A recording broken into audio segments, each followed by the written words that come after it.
لله الحمد لله وكفى والصلاة والسلام على سيد الرسل وخاتم الأنبياء وعلى آله وأصحابه الأتقياء وبعد فأعوذ بالله من الشيطان الرجيم بسم الله الرحمن الرحيم إن الله وملائكته يصلون على النبي يا أيها الذين آمنوا صلوا عليه وسلموا تسليما اللهم صل على محمد وعلى آل محمد كما صليت على إبراهيم وعلى آل إبراهيم إنك حميد مجيد اللهم بارك على محمد وعلى آل محمد كما باركت على إبراهيم وعلى آل إبراهيم إنك حميد مجيد. محترم حضرات،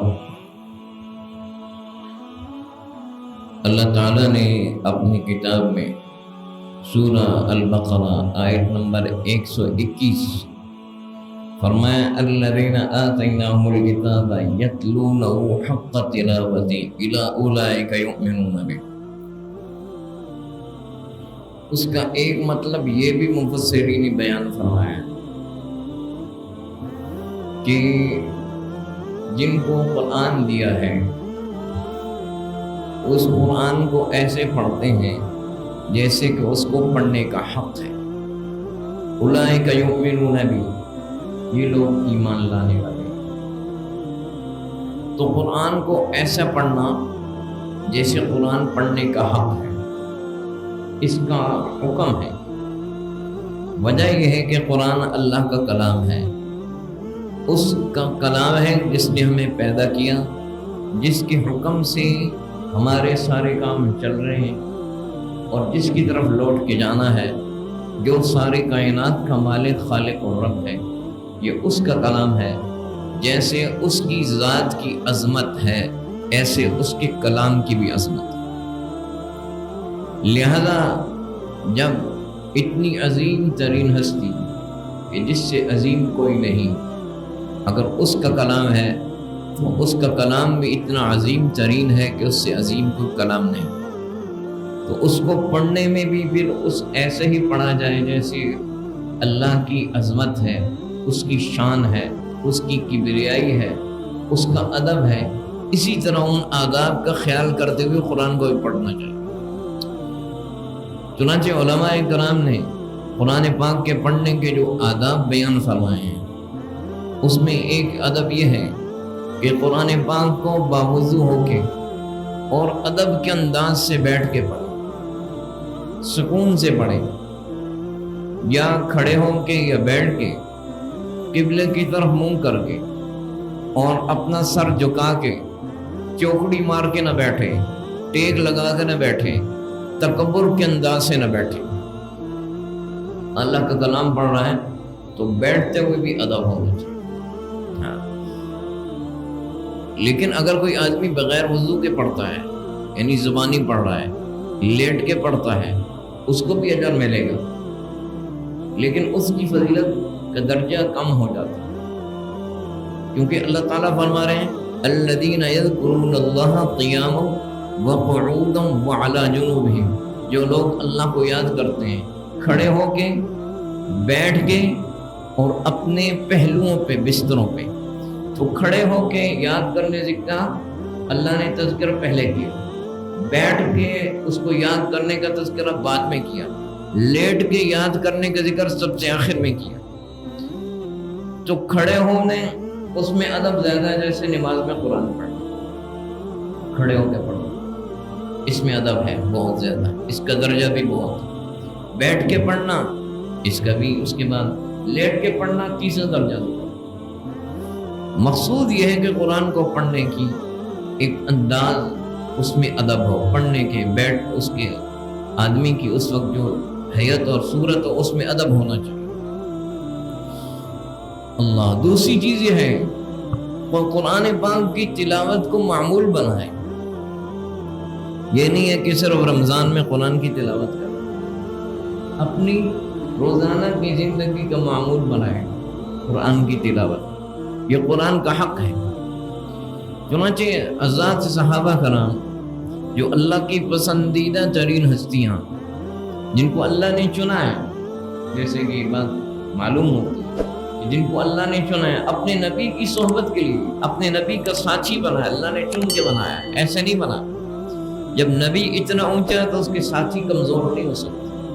نبی کو اللہ نے چنا تو ساتھی کو بھی چنا، ورنہ جو اللہ کی ذات میں یہ اللہ کی کمزوری یہ پھر اس میں آ جاتی ہے کہ اللہ نے نبی کو چنا تو اس کے ساتھی نہیں چنے، اللہ نے نبی بھی چنا ان کے ساتھی بھی چنے، ان کے مددگار بھی چنے، ان کے سپورٹر بھی چنے۔ نہ نبی کی شان میں کوئی کمی ہے، نہ ان کی ساتھیوں کی شان میں کوئی کمی ہے۔ اللہ نے اپنے ساتھیوں کی شان بھی بیان اپنے کتاب میں بیان کی ہے۔ تو جو اللہ کے رسول صلی اللہ علیہ وسلم کے ساتھی ہیں صحابہ کرام، ان کے معمول میں ہے، جیسے حضرت عثمان ہیں، زید ابن ثابت ہیں، حضرت ابن مسعود ہیں، ابی ابن کعب ہیں رضی اللہ تعالیٰ عنہ، ان کے بارے میں موجود ہے کہ یہ قرآن پاک ہر جمعے کو ختم کرتے تھے۔ قرآن پاک ہر جمعے کو ختم کرتے تھے، یعنی ہر 7ویں دن قرآن پہ ختم کرتے تھے۔ اسی لیے آج بھی آپ دیکھتے ہیں کہ قرآن پاک اگر پڑھیں تو اس میں 7 حصے ہیں، 7 منزلیں ہیں، وہ اسی ترتیب سے ہیں کیونکہ صحابہ کا اکثر معمول تھا کہ 7 دنوں میں قرآن ختم کرتے تھے۔ گویا کہ ان کی روز کی معمولات میں روز کا جو وقت تھا، روز کا جو شیڈول تھا، اس میں تلاوت کے لیے بڑا وقت نکالتے تھے قرآن کی تلاوت۔ پھر قرآن کی تلاوت میں اس کا ایک تیسرا حق یہ ہے اس کے ظاہری آداب میں سے کہ قرآن پاک کو ٹھہر ٹھہر کے پڑھا جائے۔ خود اللہ تعالیٰ فرماتے ہیں وَرَتِّلِ الْقُرْآنَ تَرْتِيلًا، اے محمد صلی اللہ علیہ وسلم قرآن کو ٹھہر ٹھہر کے پڑھو، ٹھہر ٹھہر کے آہستہ آہستہ پڑھنا۔ اب ہم تو عام طور پہ اجمی لوگ ہیں، ہمارے یہاں لوگ جس کو جتنی صلاحیت ہے اسی حساب سے پڑھتا ہے، لیکن عام طور پہ پسند یہ کیا جاتا ہے کہ تیز پڑھیں۔ کیسے؟ اپنا پڑھنا تو اسی طرح پڑھے گا جس کو اس کو پڑھنا آتا ہے، لیکن جب تراویح میں امام صاحب پڑھ رہے ہوتے ہیں تو ہمارے یہاں لوگوں کی چاہت ہوتی ہے کہ تیز تیز پڑھیں، تیز تیز پڑھیں تاکہ جلدی گھر جائیں۔ قرآن کا ادب یہ ہے وَرَتِّلِ الْقُرْآنَ تَرْتِيلًا، قرآن پاک کو ٹھہر ٹھہر کے پڑھیں، یہ حکم ہے۔ کیونکہ قرآن کے پڑھنے میں ایک یہ بھی مقصود ہے کہ اس کے اوپر غور کیا جائے، غور اسی وقت ہوگا جب آپ اس کو ٹھہر کے پڑھیں گے۔ حضرت ام سلمہ رضی اللہ عنہا رسول کریم صلی اللہ علیہ وسلم کی تلاوت اس کا ذکر کرتی ہیں فَإِذَا هِيَ تَنْعَتُ قِرَاءَةً مُفَسَّرَةً حَرْفًا حَرْفًا۔ حضرت ام سلمہ فرماتی ہیں آپ صلی اللہ علیہ وسلم کی قرات کیسی ہوتی تھی، قرآن پڑھنا کیسے ہوتا تھا کہ ایک ایک حرف الگ الگ سمجھ میں آتا تھا، لفظ نہیں حرف، لام حرف ہے، را حرف ہے، زا حرف ہے، ایک ایک حرف الگ الگ ہوتا ہے۔ آپ کے قرآن پڑھنے کا انداز اس طرح تھا۔ اس لیے قرآن پاک کا ادب ہے کہ قرآن پاک کو ٹھہر ٹھہر کے پڑھا جائے۔ پھر قرآن پاک کا ادب یہ ہے، اس کی آداب میں سے اس کا چوتھا ادب یہ ہے کہ اس کے پڑھنے میں اللہ کے کلام کی عظمت جب اس کے سامنے ہوگی، اس میں جب غور کرے گا تو غور کرنے سے اس کو قرآن پاک جب پڑھے گا اس میں کہیں اللہ تعالیٰ ڈرا رہے ہیں اپنے بندوں کو اپنے عذاب سے، کہیں بندوں کو ڈرا رہے ہیں، کہیں بندوں کو وعدہ دے رہے ہیں، تو بندہ اس کو پڑھتے ہوئے جب اللہ تعالیٰ کے وعدے کو پڑھے کہ میرے فرمانبرداروں کے ساتھ یہ وعدہ ہے میں ان کو یہ انعام دوں گا، تو بندے کو رونا ہے کہ اللہ میں تو بڑا کمزور ہوں، اپنی رحمت سے مجھے یہ بھی نعمت دے دینا۔ اور اسی طرح اللہ تعالیٰ کا ڈرانا اپنے عذاب سے جب اس کو پڑھے، اس کو رونا ہے، اللہ کی عظمت، اس کی خشیت ناری ہو کہ اللہ تعالیٰ اور کہیں اللہ تعالیٰ بندوں سے عہد لے رہے ہیں کہ بندو ایسے کرو ایسے نہ کرو. جب ان کو پڑھے تو اپنی کوتاہی پہ جب نظر کرے تب بھی اس کو رونا آئے گا کہ اللہ کا حکم ہے اور میری کوتاہی کیا ہے. تو قرآن پاک کو پڑھنے میں اس کے ساتھ رونا یہ بھی پسندیدہ ہے. رسول کریم صلی اللہ علیہ وسلم آپ نے ایک مرتبہ حضرت عبداللہ ابن مسعود سے فرمایا ہے، اے عبداللہ مجھے قرآن سناؤ.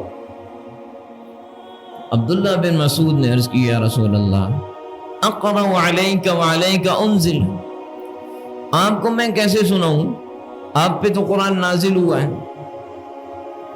خود آپ نے اور براہ راست رب العالمین نے آپ کو سکھایا ہے وحی کے ذریعے، جو بھی وحی کا طریقہ ہے، تو میں آپ کو کیسے سناؤں، میری کیا حیثیت ہے. تو آپ نے فرمایا میرا دل چاہتا ہے کہ میں قرآن کسی اور سے بھی سنوں. آپ تو سناتے تھے نا، سکھاتے تھے، لیکن یہ تعلیم بھی ہے امت کو کہ قرآن کے ساتھ تمہارا ایسی مطابقت ہو جائے، ایسا تمہارا اس کے ساتھ تعلق ہو جائے کہ کبھی اس کے پڑھنے کی لذت لو، کبھی سننے کی لذت لو. پڑھنے کا اپنا مزہ ہے، سننے کا اپنا مزہ ہے. ہاں تو آپ فرما رہے ہیں کہ میں چاہ رہا ہوں میں کسی اور سے بھی سنوں، کیونکہ کس کا کلام ہے؟ ہمارے محبوب کا، ہمارے رب کا کلام، جو ہمارا محسن ہے. ہماری جسم کی ایک ایک رگ اس کے حکم سے چلتی ہے، جسم کا ایک ایک جرثومہ اور جسم کا خون کا ایک ایک ذرہ اس کے حکم سے چل رہا ہے اور صحیح ہے. اتنا محسن رب ہے، اس سے محبت نہ ہو تو اور کس سے ہو؟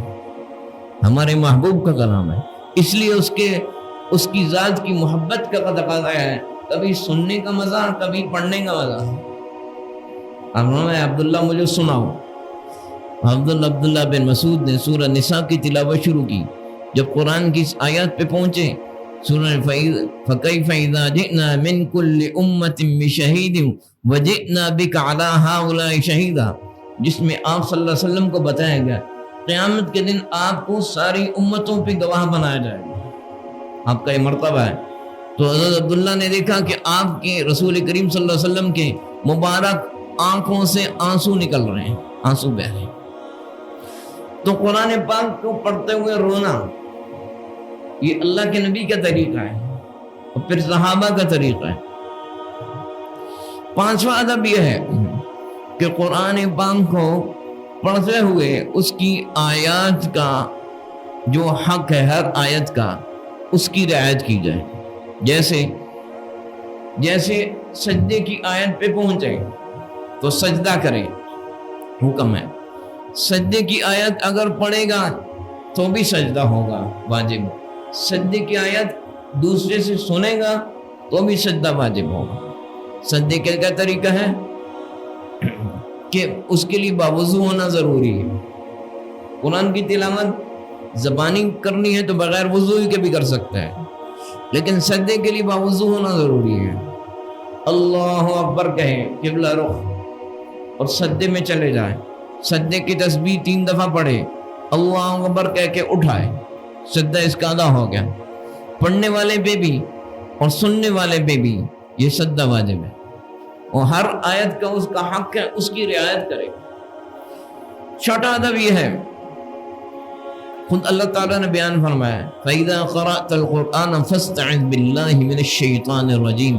جب قرآن پڑھو تو شیطان سے اللہ کی پناہ میں آؤ کہ اعوذ باللہ من الشیطان الرجیم. اعوذ باللہ من الشیطان الرجیم میں قرآن کے ساتھ خاص ہے. شیطان کو ساری نیکیوں کے ساتھ تکلیف ہوتی ہے، لیکن قرآن اللہ کا کلام ہے، اس میں شیطان کو بڑی تکلیف ہوتی ہے. رکنا چاہتا ہے کہ بندہ قرآن نہ پڑھے، رکاوٹ بنتا ہے. فرمایا اس لیے قرآن اللہ کا کلام پڑھنے سے پہلے اعوذ باللہ پڑھو. یہ قرآن کا ادب. پھر قرآن پڑھتے ہوئے ایسی آیت میں پہ گزرے جس میں اللہ کی پاکی کا بیان ہے، جیسے سبح للہ ما فی السماوات وما فی الارض. آسمان و زمین میں جو کچھ اللہ کی پاکی بیان کرتا ہے وہ کہے سبحان اللہ، اللہ تو پاک ہے۔ ایسے جہاں اللہ کی عظمت کا بیان آیا وَكَبِّرْهُ تَكْبِيرًا، اللہ کی بڑائی بیان کرو، وہ کہیں وہاں کہ اللہ اکبر۔ جہاں استغفار کا حکم آئے استغفروا ربکم، اے بندو رب سے مغفرت طلب کرو، معافی مانگو، وہاں کہے استغفر اللہ، اللہ سے دعا کرے، معافی طلب کرے۔ جب اللہ تعالیٰ اپنی رحمت کا ذکر کرے تو وہاں دعا مانگے اللہ مجھے اپنی رحمت دے دے، اپنا فضل دے دے۔ اپنی کسی نعمت کا ذکر کرے تو وہاں دعا کرے کہ اللہ مجھے یہ نعمت دے۔ اور اگر اللہ تعالیٰ اپنے عذاب کا یا کسی وعید کا ذکر کر رہا ہے، سزا کا ذکر کر رہا ہے مجرموں کے لیے، تو وہاں دعا کرے اللہ مجھے اس سزا سے بچا، مجھے ان لوگوں میں نہ شامل کر جن کو سزا ملے۔ یہ آداب میں سے ہے۔ ساتواں ادب یہ ہے کہ قرآن پڑھتے ہوئے آہستہ تلاوت کریں، اس میں ریاکاری نہیں ہے، لیکن اگر اس کو ریاکاری کا ڈر نہیں ہے پھر آواز سے بھی تلاوت کر لیں، اس میں اس کی توجہ بن جائے گی اور اس کی جو ذہن متوجہ ہو جائے گا، نیند وغیرہ اڑ جائے گی اگر آواز سے کرے گا، لیکن بشرطے کہ کسی اور کو تکلیف نہ ہو۔ کوئی نماز پڑھ رہا ہے تو اس کی آپ کی اونچی تلاوت سے اس کی نماز میں فرق پڑتا ہے، خشوع میں، پھر آپ اونچی تلاوت نہ کریں، پھر منع ہے۔ کوئی شخص سویا ہے، آپ کی اونچی تلاوت سے اس کی نیند میں فرق پڑتا ہے، وہاں اونچی تلاوت نہ کریں۔ اسی طرح قرآن کا ادب یہ بتایا گیا ہے وَإِذَا قُرِئَ الْقُرْآنُ فَاسْتَمِعُوا لَهُ وَأَنصِتُوا، جب قرآن پڑھا جائے وہ خاموش ہو جاؤ، غور سے سنو۔ اگر اونچی آواز سے تلاوت کر رہا ہے اور ارد گرد لوگ اپنے کاموں میں مصروف ہیں، لوگ اس کی تلاوت کو نہیں سن رہے، تو پھر یہ ذمہ دار ہے، یہ گناہ گار ہے کہ ایسی جگہ پہ کیوں تلاوت کر رہا ہے اونچی آواز سے کہ لوگ اپنے کاموں میں مصروف ہیں، وہاں اس کو اونچی آواز سے تلاوت نہیں کرنی چاہیے۔ تو یہ ہے، ان آداب کا خیال کریں۔ پھر قرآن کے آداب میں سے یہ ہے کہ قرآن کو اچھی آواز سے پڑھا جائے۔ رسول کریم صلی اللہ علیہ وسلم فرما رہے ہیں زینوا القرآن باصواتکم، اپنی آوازوں سے قرآن کو خوبصورت کرو، خوبصورت کر کے پڑھو، کیونکہ اللہ کا کلام ہے، اس کو بہت اچھے انداز سے پڑھنا چاہیے، رب کا کلام ہے۔ ہاں، اس لیے کوشش کی جائے وَمَا لَيْسَ مِنَّا بَل لَّمْ يَتَغَنَّ بِالْقُرْآنِ، جو قرآن کو اچھی سر اور اچھے انداز سے نہ پڑھے وہ ہم میں سے نہیں ہے۔ آپ فرمائیں رب کا کلام ہے، اس لیے اس کو پڑھتے ہوئے بھی آواز اور انداز اچھا بنائے کہ اس کی کلام کی عظمت ہے، اس کی شان یہ ہے کہ اس کو خوبصورت کر کے پڑھا جائے۔ اور پھر اس کے پڑھنے میں ایک تو آواز کی خوبصورتی کی کوشش کے ساتھ اس کی حروف کی صحیح ادائیگی یہ بھی ضروری ہے۔ اب یہاں ایک چیز ضرور سمجھنی ہے کہ عربی زبان میں ہے قرآن، اور عربی زبان میں کچھ باریکیاں ہیں، ان باریکیوں کا خیال کرنا ضروری ہے۔ یعنی کیا باریکیاں؟ یعنی اتنی وہ باریکیوں کا مطلب نہیں ہے کہ آپ باریکی کے لفظ سے گھبرا جائیں۔ حروف جس کو تجوید کہتے ہیں، کچھ تجوید کا کچھ حصہ ایسا ہے جو ہر مسلمان کے لیے ضروری ہے۔ ایک تجوید ہے جو مزید اور اچھا بنانے کے لیے، کہیں مد ہے، کہیں غنہ ہے وغیرہ، لیکن ایک تجوید ہے جو ہر ایک کے لیے ضروری ہے۔ وہ کیا ہے؟ حروف کا فرق، ہر لفظ کو اپنے مخرج سے ادا کرنا، ہر حرف کو۔ اب اس میں باریکی کا لفظ میں نے کیوں استعمال کیا؟ عربی میں اگر کسی حرف کو اپنے مخرج سے ادا نہ کریں، جہاں سے نکلتا ہے، تو مطلب بدل جاتا ہے۔ جیسے لفظ زال ہے، ایک زال ہے دال زال، اور ایک زا ہے جس کو آپ ریزے کہتے ہیں اردو میں۔ اب دونوں کو پڑھنے کا انداز الگ ہے، زال کو نرم پڑھا جائے گا، زا کو ذرا سختی سے پڑھا جائے گا کہ عام زبان میں کہنا۔ اب دونوں کو آپ ایک طرح پڑھیں گے تو مطلب بدل جائیں گے. اسی طرح طا ہے، تا ہے، دونوں میں فرق. طا جس کو آپ توئز اردو میں کہتے ہیں، طا، قوزا. ایک تا ہے، تا نقطے والی. ان دونوں میں پڑھنے میں فرق ہے. طا کو اور انداز سے پڑھیں گے، تا کو اور انداز سے پڑھیں گے. دونوں کو اگر آپ نے ایک طرح سے پڑھا تو مطلب بدل جائے گا.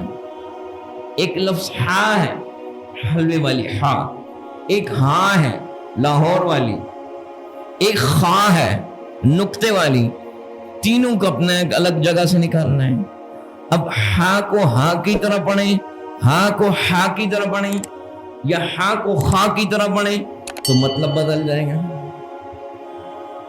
اب یہ فرق ہے. دال ہے، اس کا الگ مخرج ہے، ٹھیک ہے. بود ہے، اس کا الگ مخرج ہے. قاضا، اس کا ایک الگ مخرج ہے. اب اس کے لیے کوشش کریں. یہ تجوید ہر مسلمان کے لیے ضروری ہے تاکہ قرآن کا مطلب نہ بدلے. اس کے لیے کوشش کریں، کوشش کریں. اور کوشش کرنا ہم نے اپنی زندگی میں دیکھا ہے، جو لوگ کوشش کرتے ہیں وہ ٹھیک کر لیتے ہیں، لیکن ہم کوشش ہی نہیں کرتے. کوشش نہیں کرتے. روزانہ 10 منٹ 15 منٹ کسی قرآن صحیح اچھے پڑھنے والے پڑھانے والے استاد سے اپنا سبق ٹھیک کر لیں، قرآن ٹھیک کر لیں. کیا ہم 10 منٹ بھی نہیں رہ سکتے؟ 15 منٹ بھی نہیں رہ سکتے؟ جس طرح ہم نے بچپن میں پڑھا ہے اسی طرح پڑھتے آ رہے ہیں. کتنے عیب کی بات ہے. آج انگریزی کا لفظ کو غلط پڑھ دیں، بول دیں، ہم ہنستے ہیں کہ دیکھو اس کو انگریزی غلط بول رہا ہے. حالانکہ کیا ہے، کوئی ایسی بات نہیں. لیکن اللہ کا کلام اچھے لوگ غلط پڑھتے ہیں، اس پہ کوئی شرم سارے نہیں ہوتی، ادائیگی غلط ہو رہی ہوتی. اللہ کا کلام ہے، اس کا عظمت ہے. تو دیکھیں، اس کے لیے کوشش کرنا ہے. اس کوشش کرنے والے کامیاب ہو جاتے ہیں. ہم نے دیکھے زندگی میں جو کوشش کرتے ہیں. آج قرآن پڑھانے والے بہت موجود ہیں، پڑھنے والے نہیں ہیں. آپ کسی اچھے استاد کو مقرر کریں، اس سے قرآن سیکھیں، روزانہ 10 منٹ سیکھیں، 15 منٹ سیکھیں، اور خدمت بھی کریں. خدمت بھی کریں. قرآن کی عظمت ہے نا. اگر آپ کے پاس پیسے نہیں ہیں تو مفت قرآن پڑھانے والے بھی بہت موجود ہیں. دین سکھانے والے موجود ہیں. آج دین سیکھنے والا کوئی نہیں. اللہ کے یہاں کوئی عذر نہیں کر سکتا. اسکول نہیں پڑھ سکتا کہ اس کے پاس پیسے نہیں ہیں. کالج نہیں پڑھ سکتا کہ اس کے پاس پیسے نہیں ہیں.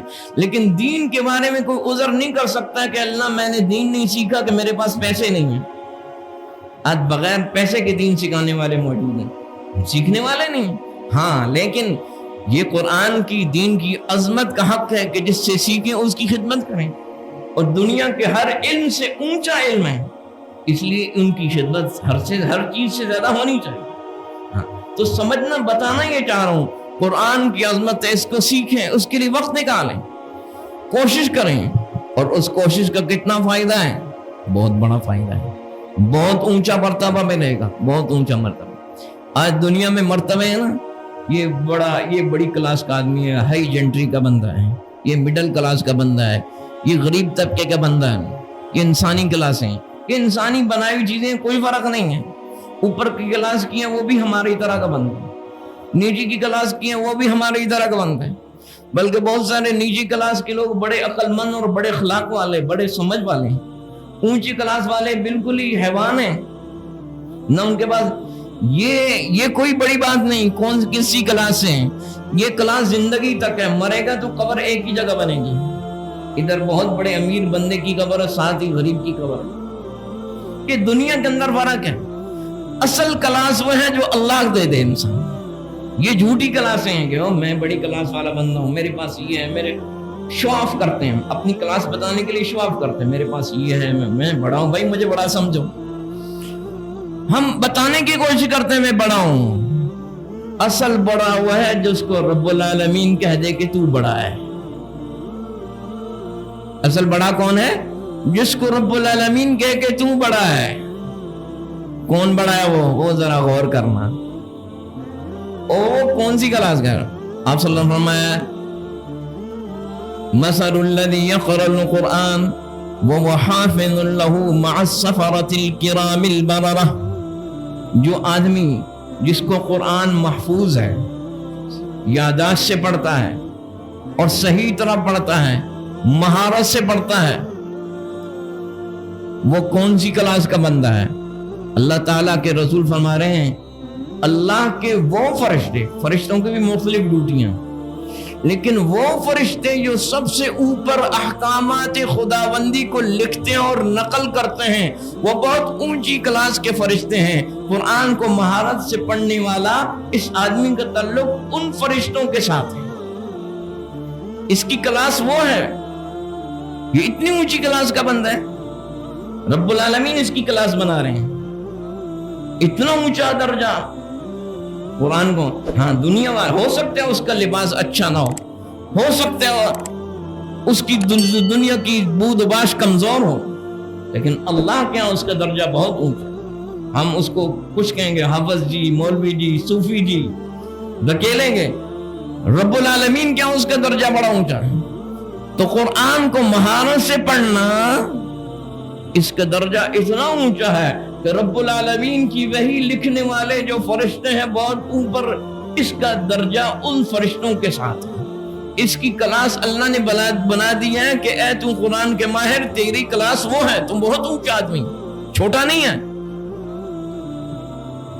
اچھا اب اللہ کی رحمت پہ قربان جائیں، کچھ لوگ آئیں گے شوق والے، کچھ لوگوں کو شوق پیدا ہوگا، اللہ کرے سب کو شوق پیدا ہو جائے، وہ کہے گا کہ مجھے شوق تو پیدا ہو گیا ہے لیکن میری عمر 60 ہو گئی ہے، 60 سے اوپر ہو گئی ہے، 70 ہو گئی ہے، اور میری زبان موٹی ہو گئی، اب صحیح ادا نہیں ہوتا، دماغ میرا کمزور ہے، مجھے سمجھائیں گے تو مجھے سمجھ میں نہیں آئے گا، ایک دفعہ بتائیں گے ایسے پڑھنا ہے پھر میں غلط پڑھوں گا، 10 دفعہ بتائیں گے پھر میں غلط پڑھوں گا، اب تو میری عمر نہیں رہی جی۔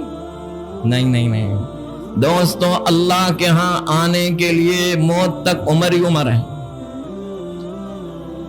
اللہ کے ہاں آنے کے لیے موت تک عمر ہی عمر ہے، کوئی حد نہیں ہے، کوئی لمٹ نہیں ہے۔